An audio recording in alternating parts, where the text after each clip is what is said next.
अनुपमा में मनाया जा रहा है समर का बर्थडे, लेकिन भाई कोई भी पार्टी बिना ड्रामे के हो जाए ऐसा कैसे हो सकता है जब तक कि काव्या और राखी इस शोर सीरियल में मौजूद हैं। तो भाई यहाँ पर जब समर का बर्थडे मनाया जाएगा, वनराज समर के लिए काफी प्यारा सा गिटार लेकर आता है, उसका मनपसंद गिटार, जिसे देखकर समर काफी खुश हो जाता है। सभी घर वाले समर के बर्थडे पर काफी अच्छे से खुश नजर आते हैं और अनुपमा अब माँ से रिक्वेस्ट करती है कि समर को उसका सबसे प्यारा गिफ्ट तो माँ आप ही दे सकती हैं, और वो है नंदिनी। उनके रिश्ते के लिए हाँ करवा लेती हैं।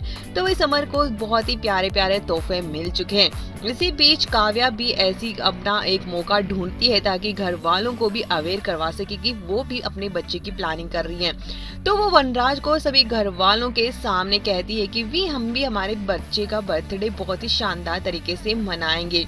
और ये सुनकर सभी घर वालों के होश उड़ जाने वाले हैं। जी हाँ दोस्तों, काव्या पार्टी में सबके सामने अनाउंसमेंट करने वाली है अपने बच्चे की प्लानिंग को लेकर।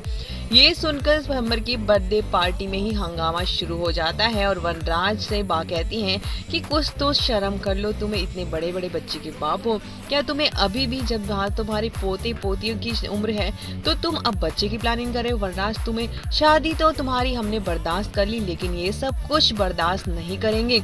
और दुनिया और जमाना क्या कहेगा। अगर काव्या ने जब अनिरुद्ध के साथ थी तब तो उसने बच्चे की प्लानिंग नहीं की और इससे तो बच्चे पसंद नहीं थे, तो फिर ये ड्रामा अब शुरू क्यों किया है। और काव्या कहती है तो क्या हुआ बा, मैं भी इन सब बच्चों को देखकर क्या मैं भी बच्चे की अपनी इच्छा नहीं रख सकती। और बा कहती है कि तू जितनी पागल है उतना तो तुम्हारा दिमाग वगैरह तो तुझमें है नहीं, लेकिन वनराज मैं तुझसे तो ये सब एक्सपेक्ट नहीं कर सकती। और बेचारी अनुपमा का दिल बुरी तरह से टूट जाता है और अब अनुपमा इस पर बड़ा फैसला लेगी। जी हाँ दोस्तों, वो काव्या के बच्चे की खबर सुनकर अनुपमा रखेगी बहुत बड़ी शर्त, और वो शर्त ये होगी कि मेरे बच्चों के सामने काव्या के बच्चे यहाँ पर नहीं रहेंगे। अगर तुम्हें रहना है तो तुम किसी अलग घर में जाकर रहो। अगर तुम्हारी कोई भी यहाँ पर प्लानिंग चल रही है तो तुम यहाँ पर कोई प्लानिंग नहीं कर सकते। और यहाँ पर वनराज भी इस बात से एग्री हो जाएगा कि हम कोई बच्चे की प्लानिंग नहीं कर रहे हैं, और काव्या की इन सभी ड्रामों पर वो बहुत ही बुरी तरीके से उसका दिल तोड़ेगा। तो यहाँ पर वनराज भी जवाब तो नहीं दे पाएगा बेचारा सही तरीके से, और वो कहता है कि मैंने कोई प्लानिंग नहीं की है बा, इसका दिमाग खराब है, और ये कुछ भी उल्टा सीधा कहीं पर भी बोलती रहती है।